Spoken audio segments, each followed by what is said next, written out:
right. I should have cared.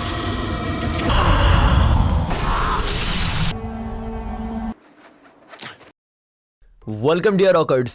Movie की शुरुआत 21वीं सदी के अंत में होती है, जहां हमें दिखाया जाता है कि कुछ लोगों के जीन्स में कुछ प्रॉब्लम आ जाती है और शुरुआत में तो वो और लोगों के साथ ही रहते हैं, लेकिन बाद में उनको टेस्ट के लिए यूगनिस नाम की कंपनी किसी जहाज से कहीं पर ले जा रही होती है।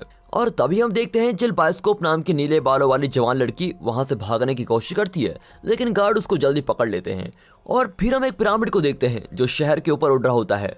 पिरामिड के अंदर हॉरस नाम के देवता होते हैं और हॉरस को स्वर्ग के देवताओं ने विरोध करने के कारण सजा देकर वहां से निकाल दिया है, पर फिर भी देवता उसको पृथ्वी को देखने के लिए 7 दिन देते हैं, क्योंकि उसने भी पृथ्वी को बनाने में देवताओं की मदद की होती है।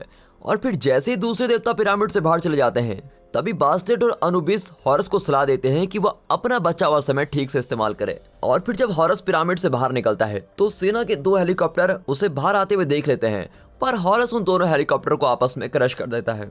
अब अगले सीन में हम देखते हैं कि यूगनिस लैब के अंदर डॉक्टर अल्मा टर्नर जिल बायोस्कोप की असाधारण ताकत और खूबियों के कारण उसमें कुछ ज्यादा दिलचस्पी लेती है। और फिर एल्मा का सहयोगी जिसका नाम जैक टर्नर होता है, वो उसे जिल को ले जाने की अनुमति देता है, पर उसे अभी भी उस पर किए गए सारे टेस्ट की डिटेल्स रिपोर्ट में चाहिए होती है। अब उसके बाद एल्मा और जिल एक उड़ने वाली कार में बैठकर जा रहे होते हैं और रास्ते में एक स्क्रीन पर प्रोग्राम चल रहा होता है जिसमें चुनाव के बारे में दिखाया जाता है और जिसमें एक महिला उम्मीदवार ने सेनेटर एल गॉड पर अफवाहें फैलने का आरोप लगाया है कि सेंट्रल पार्क में घुसपैठ क्षेत्र खतरनाक म्यूटेंट्स का एक बड़ा अड्डा है। पर वैज्ञानिक वहां पर पहले ही साबित कर देते हैं कि यहाँ एक समानांतर या अलौकिक दुनिया का प्रवेश द्वार है।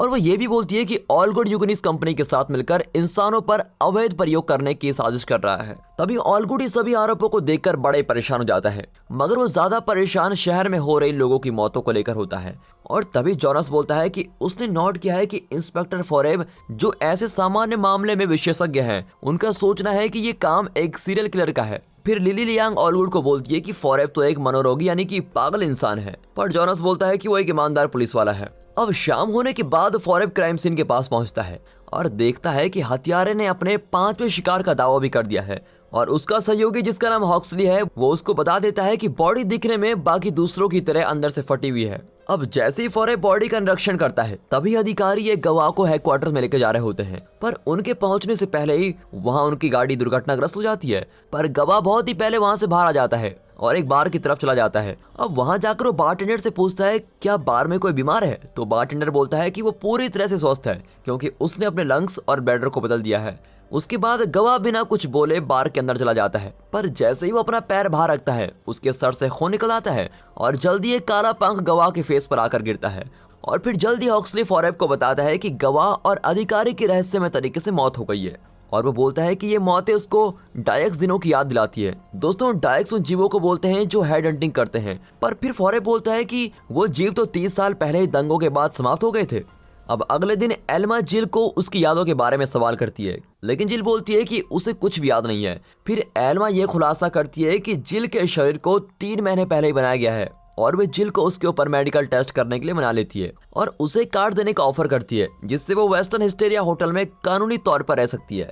अब एल्मा के क्लिनिक से बाहर जाने के बाद जिल एक रहस्यमय आदमी से मिलती है जिसका नाम जॉन होता है। वो उसे बताता है कि एल्मा ने उसे गिनी पिग बनाने के लिए ही नौकरी का ऑफर दिया है। फिर वो उसे एल्मा की जांच के बारे में बताती है कि उसने कहा कि उसका शरीर केवल 3 महीने का है और उसके कुछ अंग सही जगह पर भी नहीं है। अब उसके बाद जॉन उसे नौकरी के लिए हाँ करने की सलाह देता है, पर वो ये भी नोट करता है कि वो लंबे समय तक लड़की की देखभाल नहीं कर पाएगा क्योंकि उस जगह का वातावरण उसके लिए सही नहीं है।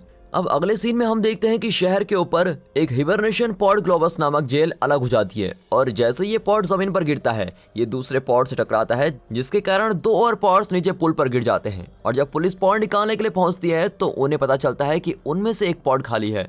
और फिर कुछ ही देर में यूगनिस के लोग आते हैं और अधिकारियों को गोली मार देते हैं। उन पुलिस वालों की लाशों को समुद्र में फेंकने के बाद वो 2 हिबरनेटिंग शवों को फिर से प्राप्त कर लेते हैं और वहां से भाग जाते हैं। अब थोड़ी देर बाद हॉरस एक बाज के रूप में ब्रिज पर आता है और बहुत से अधिकारियों को पॉड्स की जांच करते हुए देखता है। फिर उनमें से एक पुलिस वाले को पुल के बीच में एक जमा हुआ पैर मिलता है और वो उसे फोरेब को दे देते हैं। फिर हमें ऑल गुड को दिखाया जाता है और फोरेब उसे ये बताता है कि उसके 3 आदमी गायब हैं और फिर फोरेब जमे हुए पैर को ऑल गुड को देता है और फिर वो बताता है कि वो अभी तक उस आदमी को नहीं ढूंढ पाया जो इसका मालिक है। फिर जल्दी हॉरस पुल के नीचे चला जाता है और निकोपोल को ढूंढने लगता है जो अभी भी अचानक हिबरनेशन से बाहर ले जाया जा रहा होता है।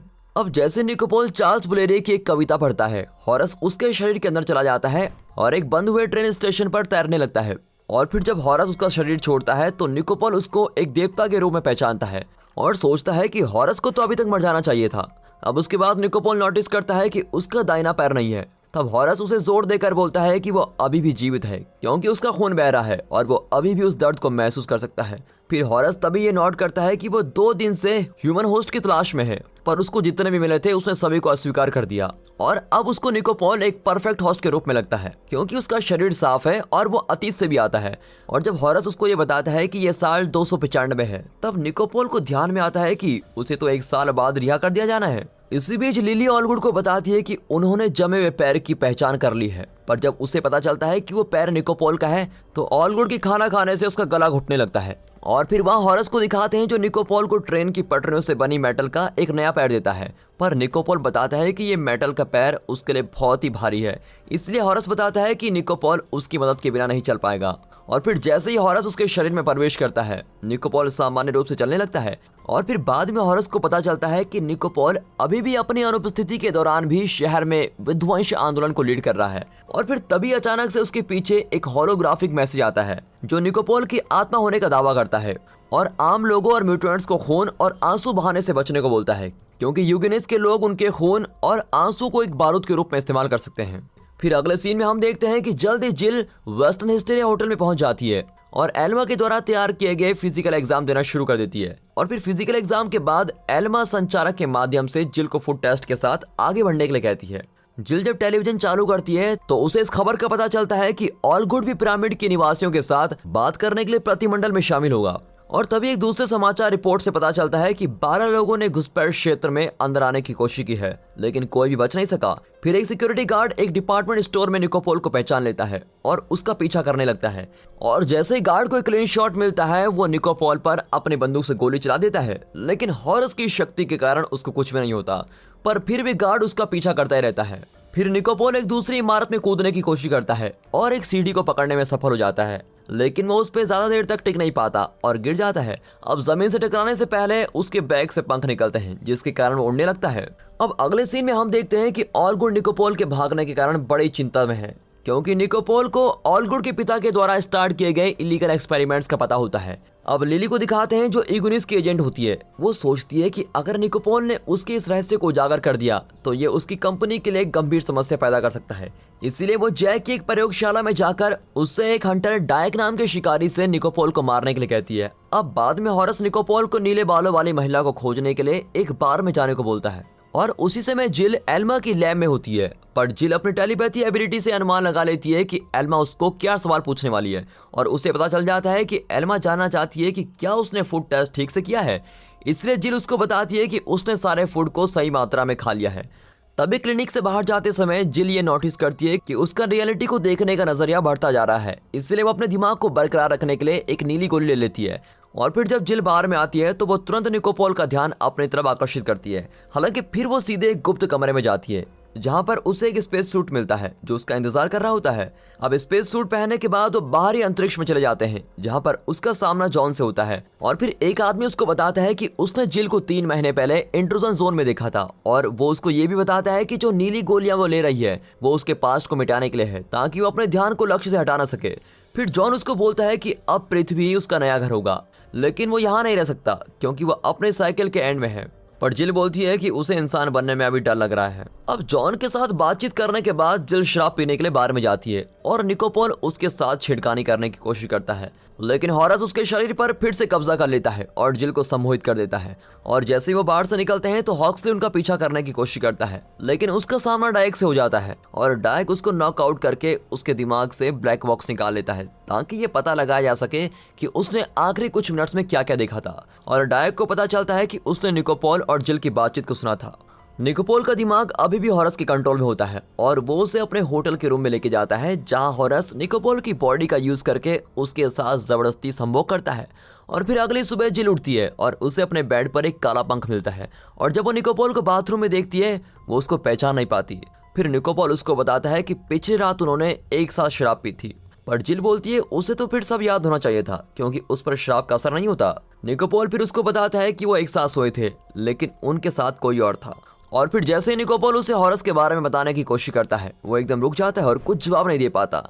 और फिर जिल के तुरंत जाने के बाद निकोपोल फिर से चलने लगता है ताकि वो हॉरस को जिल का फायदा उठाने के लिए डांट सके।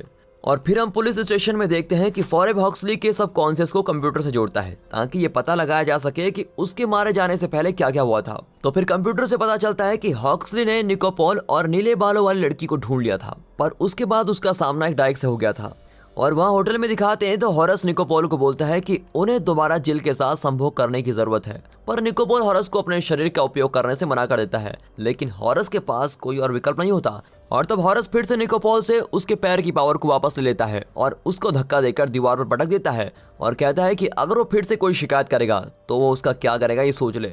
फिर हम देखते हैं जब जिल क्लिनिक में एल्मा से मिलने जाती है तो उसे पता चलता है कि उसके ऑर्गन्स अपने सही स्थान में जा रहे हैं। अब इसी बीच ऑल गुड ब्लैक ऑफिस से सारी फुटेज को देख लेता है और उसे पता चल जाता है कि निकोपोल जिल के साथ है। डायक उन्हें ढूंढ सके इसलिए उसकी मदद करने के लिए जैक उस क्रिएचर के अंदर जिल के आंसू को डाल देता है जो उसने जिल से एल्मा को देने से पहले जमा कर लिए थे। अब थोड़ी देर बाद जब जिल म्यूजियम से बाहर आती है तब यूगनिस के कार्यकर्ता उसको पकड़ के शिप में डाल देते हैं और वहाँ डायक उससे पूछता है कि उसे निकोपोल कहाँ पर मिल सकता है, लेकिन वो बोलती है कि वो तो उसे जानती नहीं। अब मौका देखकर जिल डायक की आंखों को अपने हाथों की एनर्जी से ब्लास्ट कर देती है, लेकिन एक कार्यकर्ता उसको वश में कर देता है। तभी हॉरस आता है और कार्यकर्ता और डायक को अपनी आंखों की बीम से उड़ाकर मार डालता है और उसकी पावरफुल बीम्स शिप के कॉकपिट तक चली जाती है जिसके कारण पायलट भी मारा जाता है। अब जहाज के क्रैश होने से पहले हॉरस जिल को पकड़ता है और उड़कर वहां से बाहर आ जाता है और इसी दौरान जिल अपना होश खो देती है और तब हॉरस उसे वापस होटल में लेके जाता है। और फिर जब वे उसके कमरे में जाते हैं तो हॉरस निकोपोल से कहता है कि इसकी ये याददाश्त मिटानी पड़ेगी कि इसने किसी डायक के साथ लड़ाई की है। वो फिर ये बोलता है कि हमें जिल की रक्षा करनी चाहिए क्योंकि वो उसको गर्भवती करना चाहता है। अब जिल जल्दी होश में आ जाती है और निकोपोल का सामना करती है और उससे पूछती है कि पिछली रात उसके साथ क्या हुआ था और जिल को अपने दिमाग में कोई याददाश्त भी नहीं मिलती, पर निकोपोल उसे बोलता है कि उसका दिमाग अभी ठीक नहीं है। और तभी जिल उसके दिमाग को पढ़ने की कोशिश करती है और फिर उसको पता चलता है कि वो उसके साथ ड्रिंक करना चाहता है, इसीलिए वो उसके लिए एक शराब की बोतल लेकर आती है और फिर वो बेड पर मजे करते हैं। लेकिन तभी जिल अचानक से रुक जाती है क्योंकि उसको अपनी बॉडी पर मेटल के पीस का कोल्ड टेम्परेचर महसूस होता है। अब निकोपोल उसको समझाने की कोशिश करता है, तभी अचानक उसे महसूस होता है कि हॉरस ने फिर से उसके शरीर के अंदर कब्जा कर लिया है और फिर वो उससे माफी मांगता है क्योंकि अब उसके बाद जो भी होगा वो सब हॉरस के कंट्रोल में है। अब अगले दिन जिल जॉन से मिलने सेंट्रल पार्क में जाती है और जब वो वहाँ प्रतीक्षा कर रही होती है तो वे देखते हैं कि 3 लोग घुसपैठे क्षेत्र के अंदर जाने की कोशिश कर रहे हैं, लेकिन वे कंकाल के रूप में वापस आते हैं। और फिर वहाँ जॉन आता है और वो जिल को बताता है कि अभी भी पार करना बहुत ही खतरनाक हो सकता है, इसीलिए वो उसे अगले दिन आने को बोलता है। पर जब जिल उसको बताती है कि वो किसी और से भी मिलती है और तब जॉन देखता है कि वो अब और भी ज्यादा ह्यूमन जैसी होती जा रही है और उसने प्यार जैसी सबसे खूबसूरत चीजों का अनुभव भी करना शुरू कर दिया है।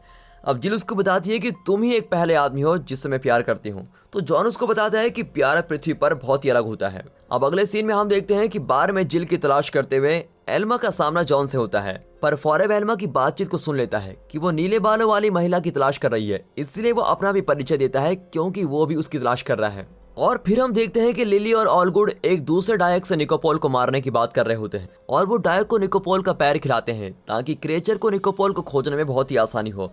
अब होटल में जब निकोपोल को लगता है कि हॉरस ने उसके शरीर को छोड़ दिया है तो वो बाथटब में जिल से मिलने जाता है और जब जिल अपने आप को पानी के अंदर कर लेती है तो निकोपोल उसे खींचने के लिए नीले आंसू वाले पानी में अपना हाथ डुबो देता है और फिर जिल कहती है तुमने बहुत ही बड़ी गलती कर दी है क्योंकि उसके नीले आंसू के कारण उसके हाथ पर भी नीले दाग पड़ जाएंगे। और फिर जब जिल टब से बाहर आती है तो निकोपोल को किस करती है और बेड में जाकर उसके साथ प्यार करने लगती है।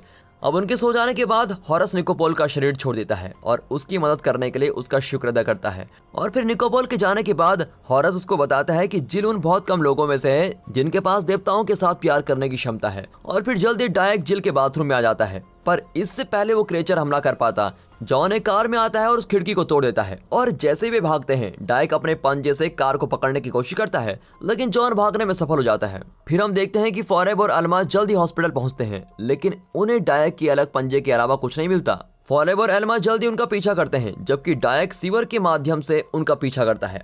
अब कुछ ही देर में पुलिस जॉन की गाड़ी को देख लेती है और वो भी उसका पीछा करने में शामिल हो जाते हैं और फिर पुलिस उन पर गोली चलाना शुरू कर देती है। इसलिए निकोपोल गोलियों को पकड़ने के लिए हॉरस की शक्ति का यूज करता है और जब वो सेंट्रल पार्क के किनारे पर पहुंचते हैं तो जॉन निकोपोल को चेतावनी देता है कि घुसपैठिया क्षेत्र में जाने पर हमारी मौत हो सकती है। हालांकि उसे जल्दी पता चल जाता है कि हॉरस उसके शरीर के अंदर है, इसलिए वो आगे बढ़कर घुसपैठिया क्षेत्र में चला जाता है और उसी समय ऑलगुड अपने निवासियों से संपर्क करने के लिए पहुंच जाता है। अब पिरामिड के अंदर दिखाते हैं कि समय सूचक की रेत खत्म हो जाती है और ये इस बात को भी बताता है कि हॉरस का समय भी खत्म हो गया है।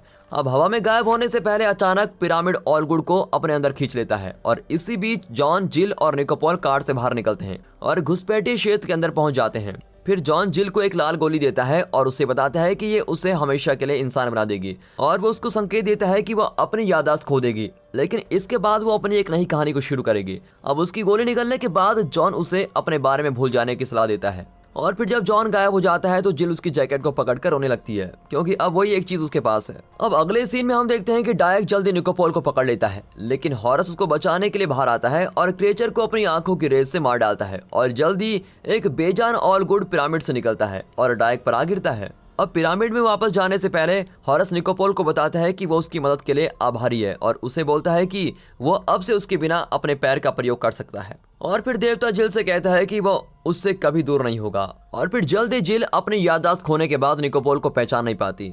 अब हॉरस का बास्टेट और एनुबिस से सामना करने के बाद पिरामिड गायब हो जाता है। फिर जब निकोपोल घुसपैठिया क्षेत्र के अंदर से बाहर आता है तब पुलिस उसे तुरंत पकड़कर गिरफ्तार कर लेती है और बोलती है कि उसे अभी 1 और साल के लिए हिबरनेशन में रहना पड़ेगा। अब 1 साल बाद निकोपोल हिबरनेशन से बाहर आता है और जिल के बारे में पूछने के लिए एल्मा से मिलता है तो फिर एल्मा उसको बताती है कि वो पेरिस में है। तब निकोपोल वहां पर जाता है और देखता है कि एफएल टावर में जिल अपने बच्चे के साथ आराम कर रही होती है और जैसे ही वो उस बच्चे को देखता है तो वो अचानक से एक बाज में बदल जाता है और आकाश में उड़ने से पहले उसके हाथ में बैठ जाता है। अब निकोपोल जिल के पास बैठ जाता है और उससे पूछता है कि उसको ये घर कैसे पसंद है। तो जिल चार्ल्स ब्लेरे की कविता की कुछ लाइन को बोलती है जिसमें वो पृथ्वी के प्रति अट्रैक्शन के बारे में बात कर रही होती है। तो फिर निकोपोल बाकी पूरी कविता को पढ़ता है, ये बताते हुए कि वो जिल से पूरी तरह से आकर्षित है। अब थोड़ी देर बाद बाज का बच्चा एक कबूतर को पकड़ने और उसको मारने के लिए वापस आता है और पिरामिड के अंदर हॉरस अपनी कब्र में है जो बिल्कुल बेजान है, लेकिन उसकी जीभ अचानक से उसकी निचली चोंच पर आ जाती है और खून की एक बूंद को पकड़ लेती है। तो दोस्तों यहाँ पर ये मूवी खत्म होती है। तो दोस्तों इस वीडियो को एक लाइक और चैनल को सब्सक्राइब जरूर कीजिए and finally thanks for watching.